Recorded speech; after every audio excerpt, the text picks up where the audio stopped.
In the early hours of October 13, 2011, Michele Williams was asleep on the couch with her 4-year-old daughter beside her when she was suddenly jolted awake by a loud banging sound.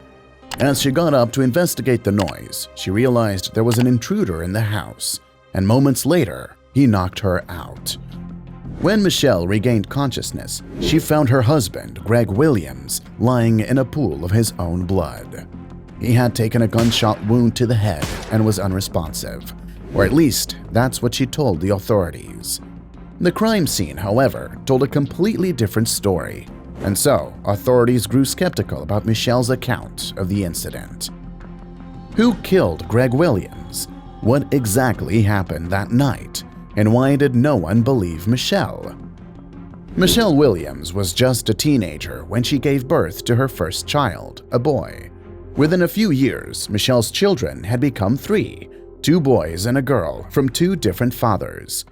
She was a 2-time divorcee who claimed her marriages ended because her partners had cheated on her. However, Michele also had a reputation that didn't make her out to be a saint. Her 2 sons stated that their mother also had affairs while she was married to her 2 husbands. This wouldn't be difficult to believe given the fact that she worked in various nightclubs and bars and was known to socialize a lot more than necessary with the male clientele. Due to her line of work, Michele's children were deprived of stability. She was always moving from one place to the next. Things changed for Michele and her children in 2007 when she met Greg Williams. Greg and Michele met at a swingers club where Michele was publicly performing sexual acts. Greg was intrigued by Michele and wanted to know her better. At the time, Greg was a successful computer engineer and he owned his own company. Michele, who had always had an eye for the finer things in life, saw Greg as her ticket to wealth. Not only was he a rich man, he was also a supportive partner who wanted her regardless of her kind of work. After a few months of dating, the couple decided to tie the knot. However, Michele's 2 sons, Lee and Andrew, were skeptical about Greg. Greg's relatives also had their reservations about Michele and her motive for marrying Greg. Despite the reservations held by both families, Greg insisted on marrying Michele, and they got married in 2007. After the wedding, Greg purchased a luxurious life in Keller, Texas. Michele's new husband had money, and she was more than ready to spend it. According to several accounts, she convinced her husband to make all kinds of expensive purchases, including luxury cars. The couple even purchased matching Mercedes-Benz cars. Michele soon got pregnant and had a baby girl. Greg, who already had a daughter prior to their marriage, loved both his daughters equally and did his best to provide for them. On the other hand, Michele had a rocky relationship with her stepdaughter. She believed that her stepdaughter was disrespectful and went as far as accusing the girl of spilling drugs into her morning coffee. As a result of this, Greg sent his daughter to a rehab. In 2011, Greg purchased a frozen yogurt shop for Michele, even though he knew that she had no background in business. Instead of taking the business seriously, Michele turned the shop into a financial relief system. She was only interested in the money and did not care about the progress of the business. In October that year, Greg and Michele were about to purchase a new home, complete with a pool for their 4-year-old daughter to play in. Unfortunately, the couple never moved into that house, as Greg's life was tragically cut short. At 4:40 a.m. on October 13, 2011, Michele called 911 in a terrified state, saying that there was an intruder in her house and that her husband had been shot.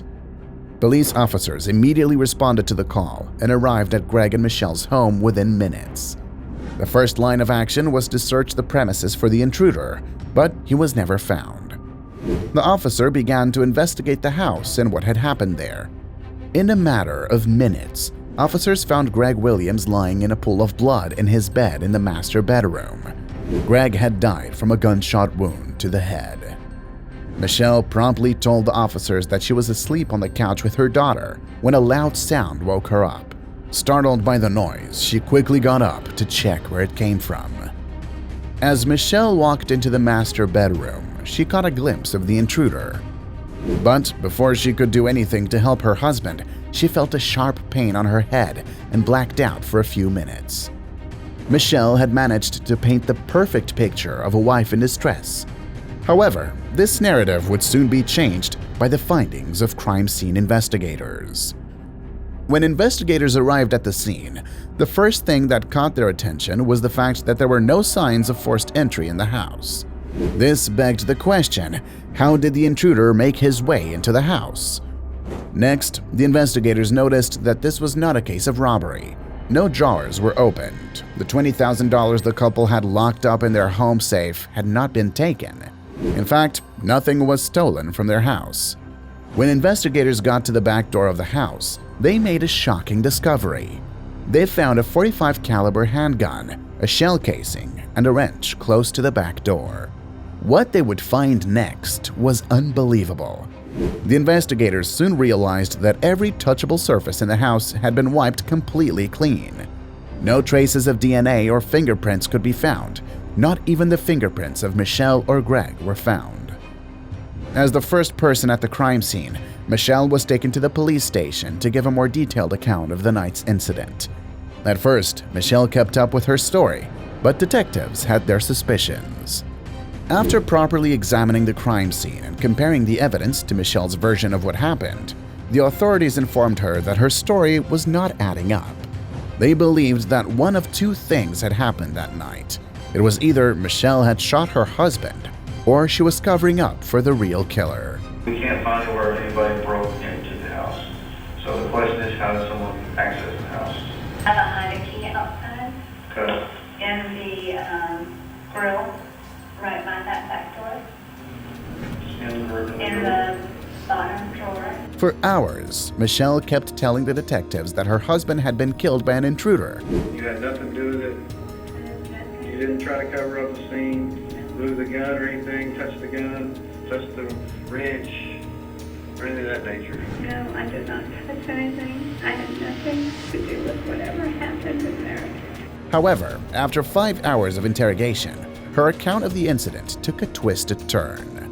You either did it yourself or something. So you need to tell me. If he self-inflicted it, you need to tell me. I mean, this is it. I don't, we're getting wits in. You've got to be honest with Michele. If he did it and you covered it up, just tell me. Michele changed her story, claiming that Greg had taken his own life, and she tried to cover it up to make it look like an intruder had killed him. She claimed that she had hidden the truth to protect their daughter. She didn't want her little girl to grow up and learn that her father had committed suicide.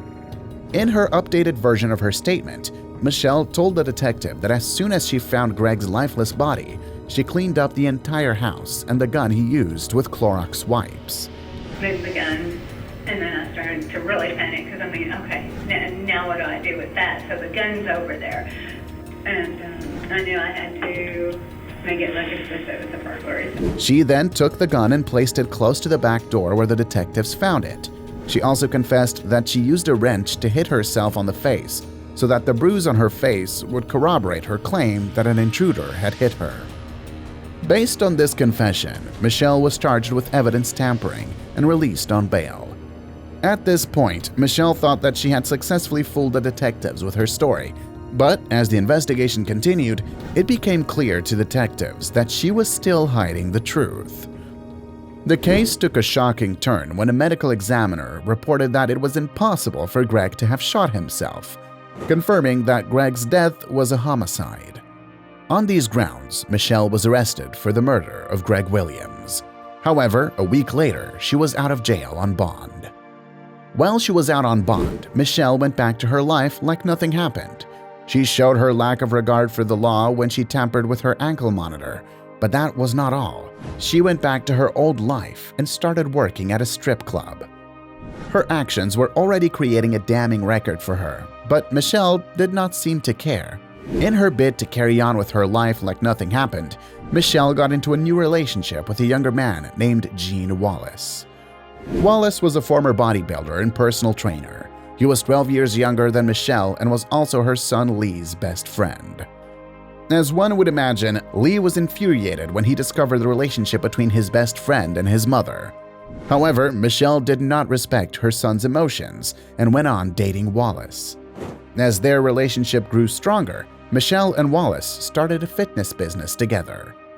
As for the investigation, prosecutors were stalled by the fact that Michele had destroyed every piece of evidence that could have been used to solve the case. So they offered her a plea deal in which she would plead guilty to a charge of deadly conduct and tampering with evidence. The deal came with an 18-year sentence, as opposed to the longer number of years she would have spent in prison if convicted for her husband's murder. Michele accepted the plea. At the time, prosecutors didn't know that she had other plans up her sleeves. In order to deal her sentencing, Michele told the judge at one of her sentencing hearings that she was pregnant with twins and that it was a high-risk pregnancy.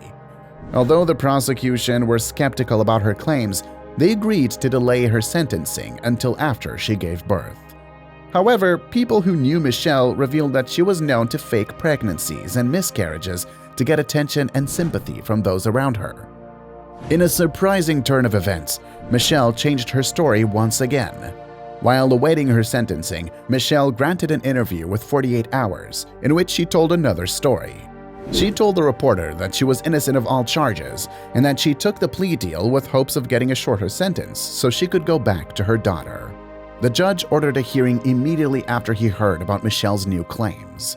The judge ultimately revoked her plea deal, and Michele was put on trial for the murder of her husband, Greg. The trial began in September 2014, 3 years after Greg had been killed. Surprisingly, Michele showed no signs of pregnancy during the trial. Further investigations revealed that no doctor or hospital had records of her being pregnant, which proved that she was lying about being pregnant. Due to her contradicting stories and outright lies, Michele did not take the stand, which made it difficult for her defense team to do their job. After 7 hours of deliberation, the jury found Michele guilty of murder and sentenced her to 60 years in prison.